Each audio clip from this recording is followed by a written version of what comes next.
बिस्मिल्लाहिर्रहमानिर्रहीम। अस्सलाम वालेकुम माय डियर स्टूडेंट्स। तो हमने स्टार्ट किया है क्वांटम केमिस्ट्री। ये क्वांटम केमिस्ट्री का 05 लेक्चर है। 04 क्वांटम 04 में हमने हर्मिशन ऑपरेटर पर डिस्कशन किया था। हर्मिशन ऑपरेटर एक इंपॉर्टेंट ऑपरेटर है जो कि यहाँ पर भी हम यूज कर सकते हैं। तो आज के लेक्चर में हम आइगन वैल्यू इक्वेशन पर बात करेंगे। आइगन वैल्यू इक्वेशन के आइगन वैल्यू इक्वेशन का क्या मतलब है, या आइगन वैल्यू इक्वेशन हम किस चीज के लिए यूज करते हैं। तो आइगन वैल्यू इक्वेशन को स्टार्ट करने से पहले मैं आप लोगों को एक पॉइंट जो है वो समझाना चाहता हूँ। वो पॉइंट है time independent Schrodinger wave equation. शायद आप लोगों ने ये श्रोडिंगर वेव इक्वेशन जो है वो पढ़ा हो। अगर आप लोगों ने नहीं पढ़ा हो तो कमेंट में आप लोग बताएं, इंशाल्लाह वो भी डिस्कस करेंगे, उस पर भी लेक्चर रिकॉर्ड करेंगे। तो आज के लेक्चर में हम आइगन वैल्यू इक्वेशन पर बात करेंगे। तो आइगन वैल्यू इक्वेशन को स्टार्ट करने से पहले मैं आप लोगों को एक पॉइंट जो है वो बताना चाहता हूँ। वो पॉइंट है time independent Schrodinger wave equation.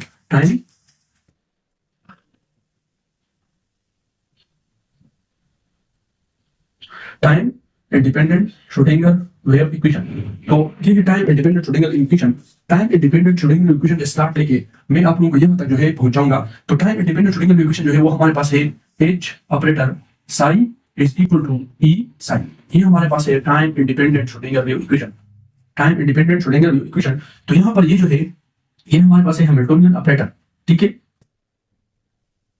ये एक ऑपरेटर है जिसको हम हैमिल्टोनियन ऑपरेटर कहते हैं। ठीक है, हैमिल्टोनियन ऑपरेटर ये हमारे पास बराबर है H operator is equal to kinetic energy operator plus potential energy operator. तो kinetic energy operator potential energy operator का कॉम्बिनेशन जो है वो हमारे पास है हैमिल्टोनियन ऑपरेटर। ये हमारे पास जो है ये एक फंक्शन है, ये एक फंक्शन है, और ये जो है ये हमारे पास एनर्जी है। ये क्या है, एनर्जी है, और ये भी हमारे पास एक वेव फंक्शन है। तो अब ये जो है ये हमारे पास है श्रोडिंगर वेव इक्वेशन। ये जो है ये हैमिल्टोनियन ऑपरेटर है और ये श्रोडिंगर वेव इक्वेशन है। तो मेरा कहने का मतलब यहाँ पर क्या है, तो मेरा कहने का मतलब ये है कि यहाँ पर ये जो time Schrodinger independent Schrodinger wave equation है ये एक क्लास ऑफ इक्वेशन से बिलोंग करता है। क्लास ऑफ इक्वेशन से बिलोंग करता है। तो उस क्लास ऑफ इक्वेशन का नाम है आइगन वैल्यू इक्वेशन। मेरा कहने का मतलब ये है कि ये जो time independent Schrodinger wave equation है, या इसको एनर्जी इक्वेशन भी आप कह सकते हैं, ये क्लास ऑफ इक्वेशन से बिलोंग करता है। उस क्लास का नाम है eigen value equation. Eigen value equation. अब आइगन वैल्यू इक्वेशन का क्या मतलब है, ये पॉइंट आप लोगों ने गौर से सुनना है। आइगन वैल्यू इक्वेशन का मतलब ये है कि जब आप एक ऑपरेटर को एक फंक्शन पर ऑपरेट करते हैं, अगर जिस फंक्शन पर आप एक ऑपरेटर ऑपरेट करते हैं, अगर आप लोगों को वही फंक्शन मिला, ऑपरेटर को फंक्शन पर ऑपरेट करने के बाद आपको वही फंक्शन मिला, तो इसका मतलब ये है कि वो फंक्शन जो है वो आइगन फंक्शन है, और इसके साथ जो वैल्यू है वो है आइगन वैल्यू। तीसरा पॉइंट ये है कि वो इक्वेशन जिसमें आइगन वैल्यू और आइगन फंक्शन मौजूद हो तो इसको हम नाम देंगे eigen value equation. Eigen value equation इस तरह हम इसको लिख सकते हैं। लेट्स सपोज मैं एक ऑपरेटर जो है उठाता हूं, A operator equal to d by d x, और मैंने एक फंक्शन उठाया है e की पावर 2x। लेट्स सपोज अब इसको आप किस तरह लिखोगे, इस तरह लिखोगे A operator function is equal to, let's suppose ये बाहर निकल e की पावर 2x। तो ये हमारे पास है एक आइगन वैल्यू इक्वेशन। यहाँ पर ये जो चीज है ये आप लोगों को बता रहा है कि आइगन फंक्शन। ठीक है, ये हमारे पास है आइगन फंक्शन, और ये है हमारे पास आइगन वैल्यू।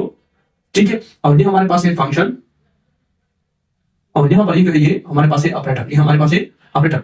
तो मेरा कहने का मतलब है कि आइगन वैल्यू इक्वेशन का क्या मतलब है, आइगन वैल्यू इक्वेशन का मतलब है कि वो इक्वेशन जिसमें आइगन फंक्शन और आइगन वैल्यू ये दोनों बोथ जो है ये प्रेजेंट हो, both are present, then we call its eigenvalue equation. The equation in which eigen function and eigenvalue is present, then this type of equation is called eigenvalue equation. Eigenvalue equation.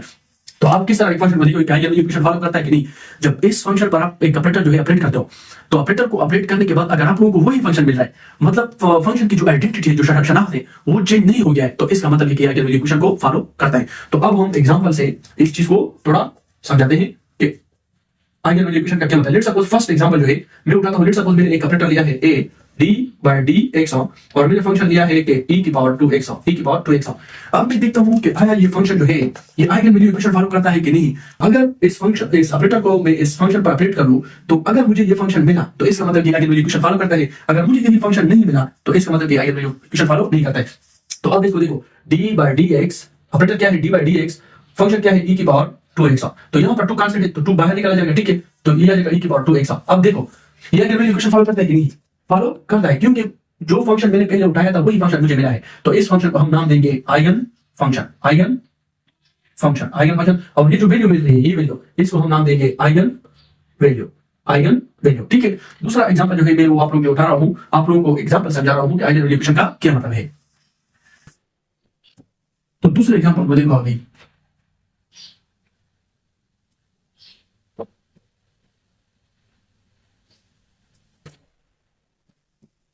Let's suppose example number 2, let's suppose मेरे पास है example number 2।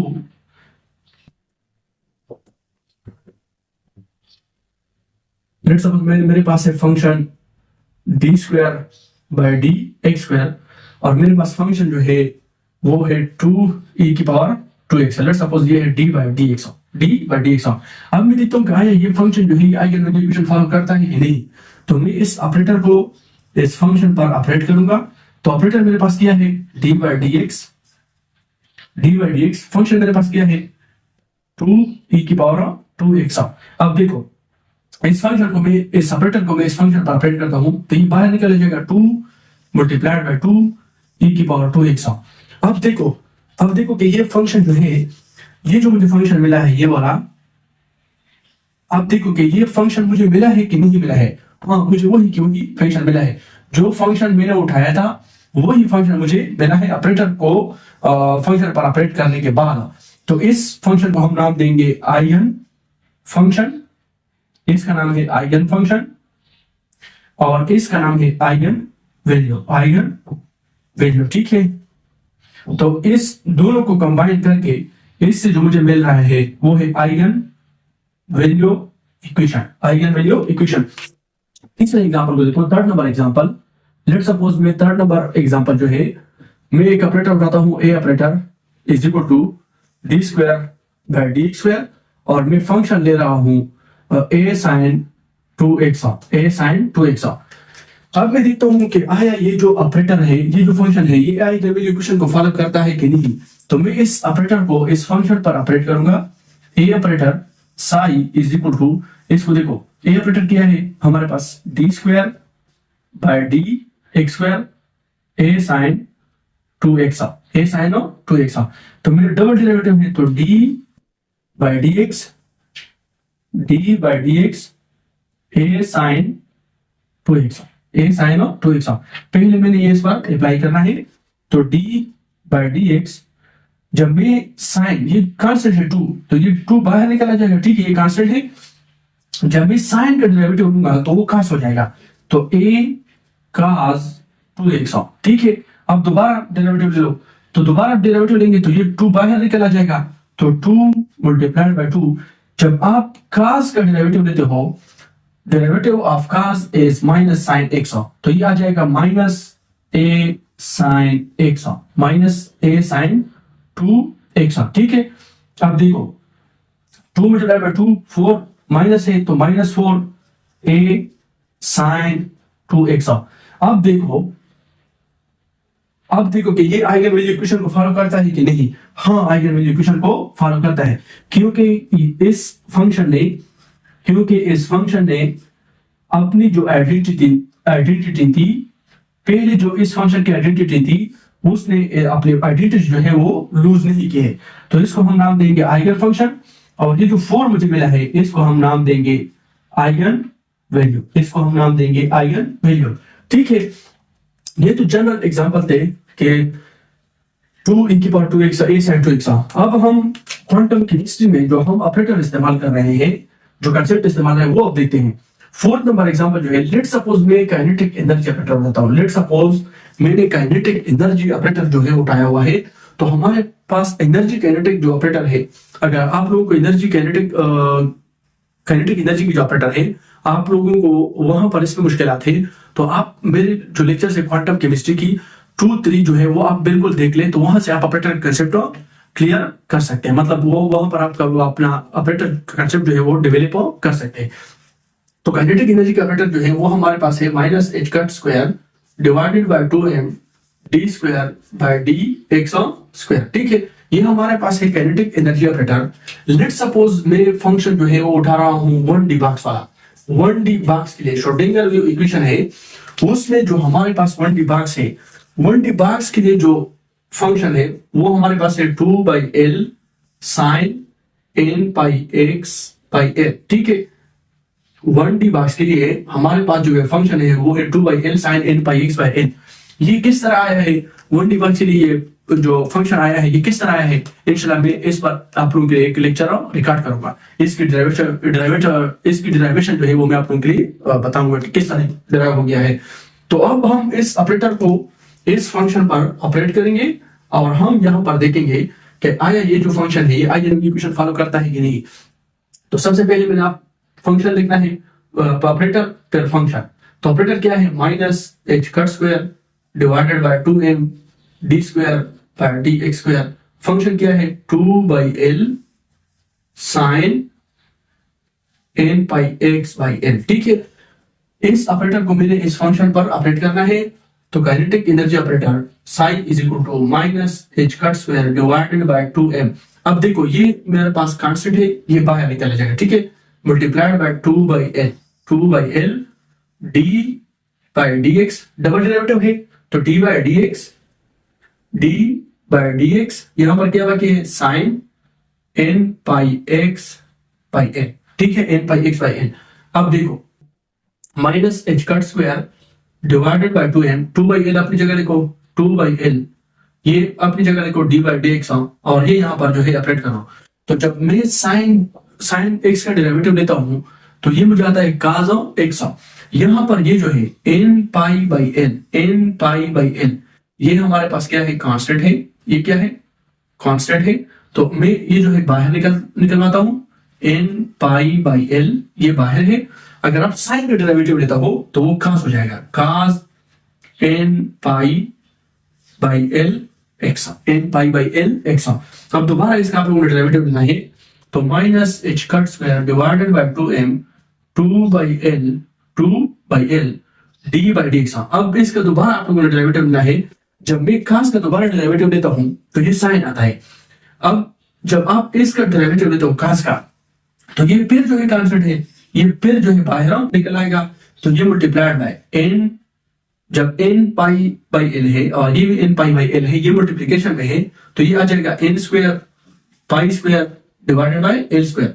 जब cos का derivative लेते हो तो ये आता है माइनस का साइन x, तो ये माइनस इधर शिफ्ट करो, minus sine n pi by l x। ठीक है, अब ये कांस्टेंट है, ये बाहर निकलो तो ये इधर शिफ्ट कर लो तो ये आ जाएगा minus n square pi square, ये इसके साथ कर लो h square divided bye 2ml square. अब देखो यहां पर माइनस है और यहां पर माइनस है तो माइनस माइनस प्लस हो जाएगा, ये क्या हो जाएगा प्लस हो जाएगा। यहां पर ये 2/l जो है ये यहां शिफ्ट कर लो, 2/l sine n pi x by n। अब इसको देखो, ये हमारे पास है आंसर। अब इस आंसर को देखो और यहां पर फंक्शन को देखो। यहां पर फंक्शन क्या था 2/l sine n pi x by n। यहां पर देखो 2/l sine n pi x by n। तो यहां पर ये जो है ये हमारे पास है आइगन फंक्शन। यहां पर ये जो वैल्यूज है n की वैल्यू होगी, पाई की वैल्यू होगी, h की वैल्यू है, m की वैल्यू है, l की वैल्यू है। ये सारे वैल्यू जब यहां पर आप पुट करेंगे तो आपके पास एक वैल्यू आ जाएगी, उस वैल्यू का नाम है आइगन वैल्यू। इस वैल्यू का नाम है आइगन वैल्यू। तो इसका मतलब है कि ये जो है आइगन वैल्यू इक्वेशन फॉलो करता है। तो ये मैंने उठाया था काइनेटिक एनर्जी ऑपरेटर। अब फिफ्थ नंबर एग्जांपल मैं आप लोगों के लिए उठा रहा हूं, वो है मोमेंटम ऑपरेटर। तो अब हम मोमेंटम ऑपरेटर देखते हैं कि जब वो एक फंक्शन पर ऑपरेट करेंगे तो वो हम देखेंगे कि वो आइगन वैल्यू इक्वेशन फॉलो करता है कि नहीं। ठीक है, तो हमारे पास फिफ्थ नंबर जो एग्जांपल है वो है मोमेंटम ऑपरेटर। मोमेंटम ऑपरेटर जो है वो minus iota h cut d by d x. तो मैं आप लोगों को बार बार जो है कह रहा हूँ कि अगर आप लोगों का कंसेप्ट जो है ऑपरेटर का कंसेप्ट जो है वो डेवलप नहीं है, आप लोगों को ऑपरेटर के कंसेप्ट में मुश्किलात है, तो क्वांटम केमिस्ट्री 03, क्वांटम केमिस्ट्री 04 ये देख ले। Quantum chemistry 02, quantum chemistry 03, quantum chemistry 04, conceptual chemistry ये देख ले तो वहां से आप लोगों का कंसेप्ट जो है वो डेवलप हो जाएगा। तो यहाँ पर आप लोग के लिए आसानी होगी। ठीक है, तो x जो है मतलब ये मोमेंटम ऑपरेटर है माइनस आयोटा एच का D by d x. Let's suppose मैं वही फंक्शन जो है उठा रहा हूँ 1D बॉक्स वाला जो ऑपरेटर है फंक्शन है सॉरी वो है 2/l sine n pi x by n। ठीक है, ये मैंने उठाया है। अब मैं इस फंक्शन को इस ऑपरेटर को इस फंक्शन पर ऑपरेट करूंगा तो मैं देखूंगा कि आइगन वैल्यू इक्वेशन फॉलो करता है कि नहीं।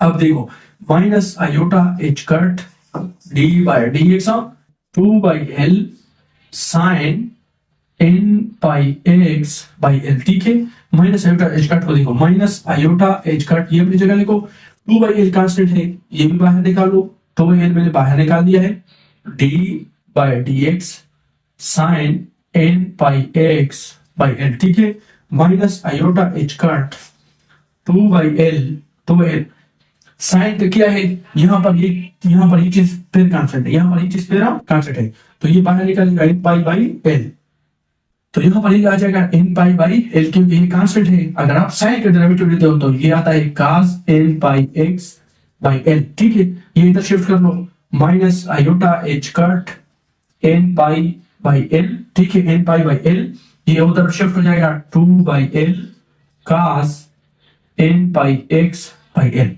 अब ये हमारा आंसर है। अब इस आंसर को देखो, इस फंक्शन को देखो और इस फंक्शन को देखो कि ये सेम है कि नहीं है। अगर ये फंक्शन और ये फंक्शन सेम है तो इसका मतलब कि आइगन वैल्यू इक्वेशन फॉलो करता है, क्योंकि इसने अपनी आइडेंटिटी, अपनी शनाख्त जो है वो लूज नहीं किया है। तो यहाँ पर मुझे दिखाई दे रहा है, आप लोगों को क्या दिखाई दे रहा है, मुझे तो ये दिखाई दे रहा है कि यहाँ पर साइन है और यहाँ पर cos है, तो मेरा मतलब ये है कि यहाँ पर ये जो आइगन वैल्यू इक्वेशन फॉलो नहीं कर रहा, आइगन वैल्यू इक्वेशन फॉलो नहीं कर रहा है। तो अब जो है यहाँ पर हम आइगन वैल्यू इक्वेशन की प्रॉपर्टीज स्टडी करते हैं। आइगन वैल्यू इक्वेशन की प्रॉपर्टीज इंपॉर्टेंट है, ठीक है, प्रॉपर्टीज इंतहाई इंपॉर्टेंट है आइगन वैल्यू इक्वेशन के। यहाँ पर प्रॉपर्टीज से आप लोगों का जो कंसेप्ट है वो डेवलप हो जाएगा, ठीक है। Properties of an eigen value equation, properties of eigen value equation, ठीक है,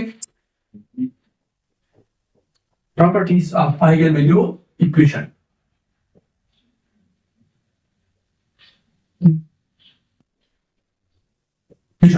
फर्स्ट जो प्रॉपर्टी है, फर्स्ट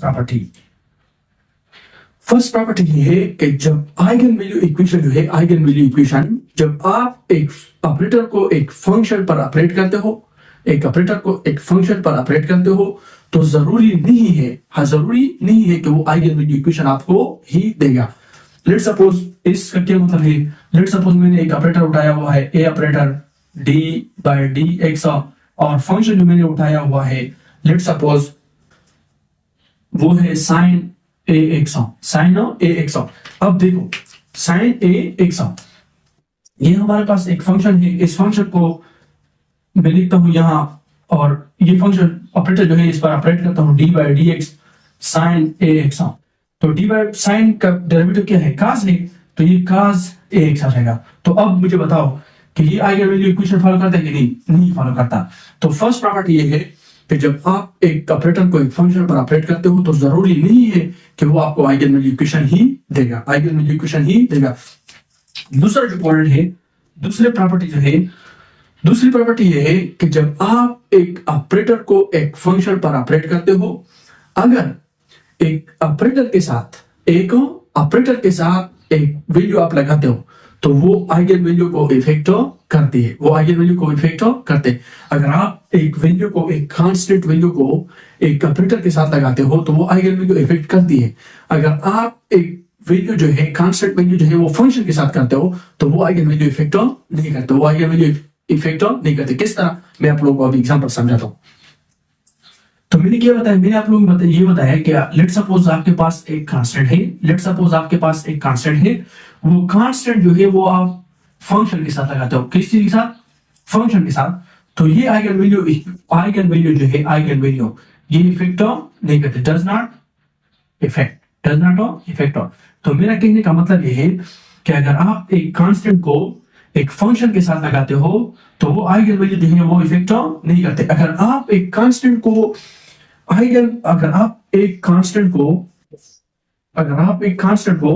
ऑपरेटर के साथ लगाते हो, किस चीज के साथ, ऑपरेटर के साथ, तो ये आइगन वैल्यू जो है वो इफेक्ट करती है, तो वो आइगन वैल्यू इफेक्ट करती है।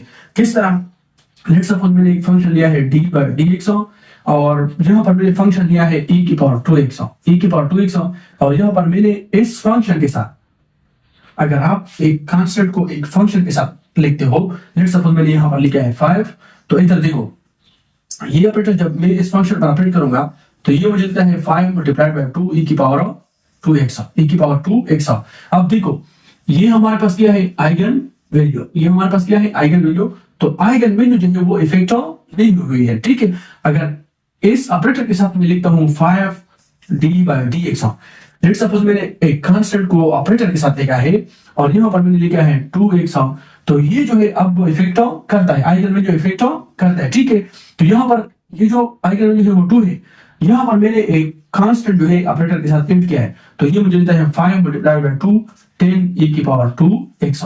तो यहाँ पर मेरा कहने का मतलब ये था कि जब आप एक कांस्टेंट को एक फंक्शन के साथ लिखते हो तो वो आइगन वैल्यू इफेक्ट नहीं करती, अगर आप एक कांस्टेंट को ऑपरेटर के साथ लिखते हो तो वो आइगन वैल्यू इफेक्ट करती है, ठीक है। तीसरा, ये दूसरा तीसरे नंबर प्रॉपर्टी को देखो। तीसरा नंबर प्रॉपर्टी ये है, तीसरी नंबर जो प्रॉपर्टी है वो बहुत इंपॉर्टेंट है।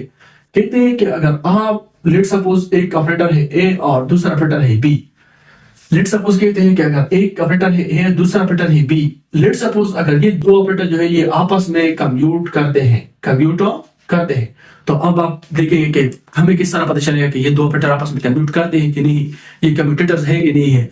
तो मैंने आप लोगों को बताया कि quantum chemistry 03 by conceptual chemistry में लिंक भी डालूंगा और डिस्क्रिप्शन में, वहां से आप वो देख ले तो आप लोगों का कंसेप्ट जो है वो क्लियर हो जाएगा कि किस तरह हमें पता चलेगा कि ये दो ऑपरेटर आपस में कंप्यूट करते हैं कि नहीं। मैंने डिटेल में आप लोगों को समझाया है, ठीक है, वहां पर आप लोग वो देख ले। तो आप कहते हैं कि अगर एक ऑपरेटर है ए दूसरा ऑपरेटर है बी, अगर ये दो ऑपरेटर जो है ये आपस में कंप्यूट करते हैं तो इसका मतलब ये है कि ये आइगन वैल्यू इक्वेशन जो है आइगन वैल्यू इक्वेशन को भी फॉलो करते हैं, आइगन वैल्यू इक्वेशन को भी फॉलो करते हैं। तो इसका मतलब कि आइगन वैल्यू इक्वेशन भी फॉलो करते हैं, ठीक है। तो ये properties of eigen value equation, properties of eigen value equation. Fourth number जो प्रॉपर्टी है, फोर्थ नंबर इंतहाई इंपॉर्टेंट प्रॉपर्टी, इंतहाई most important property, most important property. कहते हैं कि आइगन वैल्यू जो है, कहते हैं कि आइगन वैल्यू जो है, आइगन वैल्यू ये हमेशा जो है रियल होगी, ये हमेशा रियल होगी, रियल ऑलवेज रियल। कहते हैं कि आइगन वैल्यू जो है ये हमेशा क्या होगी, रियल होगी। तो किस तरह आपको पता चलेगा कि ये मैं जो है कह रहा हूं ये ठीक है या गलत है। तो अब मैं आप लोगों को इसका प्रूफ भी देता हूं कि ये किस तरह मैं कह रहा हूं कि आइगन वैल्यू जो है ये हमेशा रियल होगी। लेट सपोज हाउ, अब आंसर को देखो, ठीक है, कि किस तरह ये मैं कह रहा हूं आप लोगों को। लेट सपोज मैंने एक फंक्शन लिया है एच और एक फंक्शन एक ऑपरेटर लिया है एच और फंक्शन लिया है ये, और आइगन वैल्यू जो है वो है ई, आइगन वैल्यू है ई। तो यहां पर इससे मैं जो है ये बात प्रूफ कर सकता हूं। इस तरह मैंने आप लोगों को हर्मिशन ऑपरेटर जो है वो सिखाया है, हर्मिशन ऑपरेटर के हर्मिशन ऑपरेटर का क्या मतलब है। अब यहाँ पर मैं आप लोगों को हर्मिशन ऑपरेटर जो है नहीं बता सकता, क्योंकि हर्मिशन ऑपरेटर एक कॉम्प्लेक्स, एक खूबसूरत टॉपिक है, जबरदस्त टॉपिक है। वो आप लोगों ने quantum chemistry 04 by conceptual chemistry description में लिंक भी मैं डाल दूंगा, वहां से आप वो देख ले। तो यहाँ वहां से आप लोगों का हर्मिशन ऑपरेटर का जो कंसेप्ट है वो भी डेवलप हो जाएगा। तो इस हर्मिशन ऑपरेटर से हम ये प्रूफ कर सकते हैं कि आइगन वैल्यू जो है वो हमेशा रियल होगी, ठीक है। हर्मिशन ऑपरेटर इधर देखो,